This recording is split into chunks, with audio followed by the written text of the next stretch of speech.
یعنی فرشتے بھیجے خوبصورت لڑکوں کی شکل میں. وہ فرشتے پہلے ابراہیم علیہ السلام کے پاس آئے.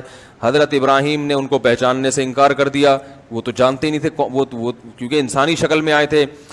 ابھی وہ آ کے بیٹھے ہی ہیں, قرآن کہہ رہے فما لبث ان جاء بعجل حنیذ, کہ اچانک بھنا ہوا بچڑا لا کے ان کے سامنے رکھ دیا. حالانکہ جب کوئی مہمان گھر میں آتا ہے پہلے آپ پوچھتے ہیں بھائی کیسے آنا ہوا, کہاں سے آنا ہوا, اور خیریت, کھانا کھائیں گے, یہ پوچھتے ہیں نا.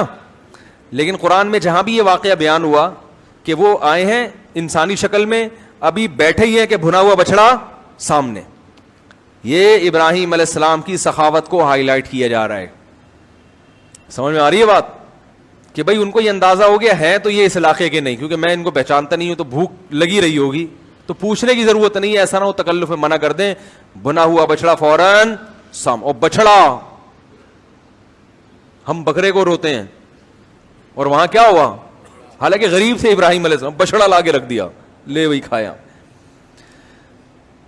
ہمارے یہاں کیا ہوتا ہے, ایک صاحب کہنے لگے میں گیا اپنے رشتہ داروں کے گھر, انہوں نے کہا آپ نے کھانا کھا لیا ہے, انہوں نے کہا ہاں. میں نے کہا نہیں, کہہ رہے کھایا ہوتا تو چائے پلاتا آپ کو. کہہ رہے کھانے سے بھی گئے اور چائے سے بھی, کھانے سے بھی گئے اور چائے سے بھی گئے. اچھا خیر, تو فما لبثا, ابھی ٹھہرے ہی نہیں ہے کہ بنا ہوا بچڑا سامنے لا کے رکھ دیا. فلما رأى أيديهم لا تصل إليهم, جب دیکھا کہ ان کے ہاتھ اس کی طرف بڑھتے ہی نہیں ہیں. بھائی جب ایسی چیز سامنے لا کے رکھی جاتی ہے اتنی مزے کی, تو تین حالتیں ہوتی ہیں, یا تو آپ کو بھوک لگ رہی ہوتی ہے تو آپ کھاتے ہی ہو پیٹ بھر کے یار. دوسرا, آپ کو بھوک نہیں بھی لگ رہی ہوتی تو پھر بھی آپ کہتے ہو اتنی مزے کی چیز ہے, چارنے والے تو لے لو. اور اگر پھر بھی دل نہیں کر رہا تو آپ میزبان کی محنت کی قدر کر کے کھاتے ہو کہ اس نے اتنی محنت سے بنایا, ایک نوالا بھی نہیں کھاؤں گا تو اس پہ کیا گزرے گی. لیکن قرآن کہہ رہا ہے کہ ذرہ برابر بھی ہاتھ نہیں بڑھا ہے. اب ابراہیم علیہ السلام خوف زدہ ہوئے کہ یہ تو بالکل بھی ہاتھ نہیں بڑھا رہے, کہ دشمن تو نہیں ہے, یہ کیا ہے. اس لیے کہ اس زمانے میں دستور تھا کہ جو جس گھر میں کھانا کھا لیا کرتا تھا پھر وہاں سے دشمن کبھی نہیں کھانا کھاتا تھا. وہ کہتے یار ہم جس پلیٹ میں کھانا کھائیں اسی میں چھید کریں, یہ کیسے ہو سکتا ہے, ہم تو لڑنے کے لیے آئے ہیں نا, تو ہم کھانا کیوں کھائیں. ہمارے یہاں کھاؤ پیو تمیز سے بیٹھ کے پھر اس کی جیب سے بٹوا نکال کے چلے جاؤ. ایسا ہی ہوتا ہے. بعض دفعہ مہمان گھر میں آتا ہے, اس کھائے گا پیے گا رات گزارے گا اور درازوں میں گھس کے چیزیں نکال کے نکل لے گا یہاں سے, ایسا بھی ہوتا ہے.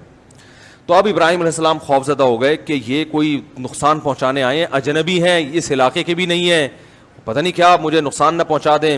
تو اوجس منہم خیفہ قالوا لا تخف, کہنے لگے گھبرائیے مت, انا رسول ربک, ہم اللہ کے بھیجے ہوئے فرشتے ہیں, انسان نہیں ہے, ہمارے لیے بچڑا اور پتھر برابر ہے, یہ کچھ بھی نہیں ہے, اس کا ہم رغبت ہی نہیں ہے ہمیں ان چیزوں کی طرف.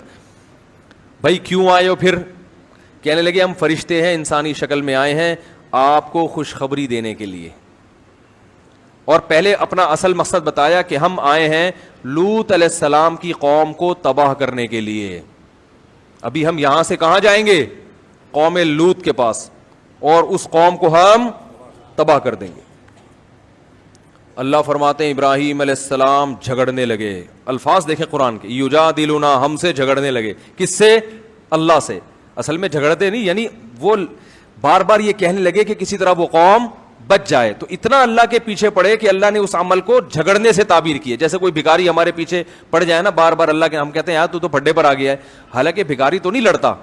تو ابراہیم علیہ السلام کے دل میں ایسا جذبہ پیدا ہوا کہ کسی طرح یہ قوم تباہی سے بچ جائے. تو پھر کہنے لگے اس میں تو قوم لوط بھی ہیں اور اس میں تو ان کے اہل و عیال بھی ہیں. اللہ نے فرمایا نحن اعلم بمن فی, ہمیں پتہ ہے کون کون ہے, کس کو بچانا ہے, آپ اس کی فکر نہ کریں. ان ابراہیم لأواہ حلیم, اللہ فرماتے ہیں ابراہیم بڑے نرم دل اور بہت زیادہ برداشت کرنے والے تھے. وہ چاہ رہے تھے کہ قوم تباہ نہ ہو. پھر بشارت دی گئی ان کو کہ ہم آپ کو بھی ایک خوشخبری دینے کے لیے آئے ہیں, اور وہ خوشخبری کیا ہے کہ اللہ آپ کو اولاد دے گا. وہ اولاد کون ہوگی؟ اسحاق, پیغمبر ہوں گے, اور اسحاق کے پھر اولاد ہوگی یعقوب. یہ دونوں, آپ کا بیٹا بھی پیغمبر اور آپ کا پوتا بھی پیغمبر. آپ جب ابراہیم علیہ السلام کو یہ خوشخبری سنائی تو آپ کی جو زوجہ تھیں حضرت سارہ, وہ بوڑھی ہو چکی تھیں, جو آپ کی پہلی بیوی تھی. وہ دروازے کے کنارے پہ کھڑی ہوئی تو فسکت وجہہا, انہوں نے اپنا ماتھا ایسے کر کے, جیسے بوڑھی عورتیں نہیں ہائے ناس, اور کہنے گے یا ویلتا, ہائے بدبختی, ہائے تیرا ناس ہو, ایسے کہتے ہیں نا. ارے ناس ہو تیرا, کیسی باتیں کر رہے ہیں, الیدو, میں بچہ جنوں گی, وانا عجوز, میں بالکل بڈھی ہو گئی, وہذا بالی شیخا, اور یہ والا میرا میاں, اشارہ کر کے کہہ رہی, اور یہ میرا میاں جو بوڑھا ہو چکا ہے, یعنی کیسی باتیں کر رہے ہو. تو فوراً فرشتوں نے کہا اتعجبین من امر اللہ, تمہیں اللہ کے فیصلوں پر اعتراض ہو رہا ہے, تعجب ہو رہا ہے. رحمت اللہ وبرکاتہ علیکم اہل البیت, کہ اے گھر والو تم پر اللہ کی رحمتیں اور بہت ساری برکتیں, تم عام لوگوں کی طرح نہیں ہو, تم نے توحید کے لیے قربانیاں دی, تم نے ہجرت کی ہے بھائی, اور یہ میرے خلیل ہیں, تو تمہارے اعمال ایسے ہیں کہ تمہارے سامنے ایسا ہو جانا یہ کوئی اچھمبے کی بات نہیں ہے. تو پھر وہ قوم آئی ابراہیم علیہ السلام کو خوشخبری دے کے, پھر ابراہیم علیہ السلام نے اس خوشخبری کے بعد اللہ تعالیٰ سے کہا کہ وہ قوم کو کیوں ہلاک کر رہے ہیں. اللہ نے فرمایا اعرض عن ھذا, اے ابراہیم اس بات کو چھوڑ دے, انہ قد جاء امر ربک, تیرے رب کا فیصلہ ہو چکا ہے, اللہ اس قوم کو تباہ کرے گا لازم.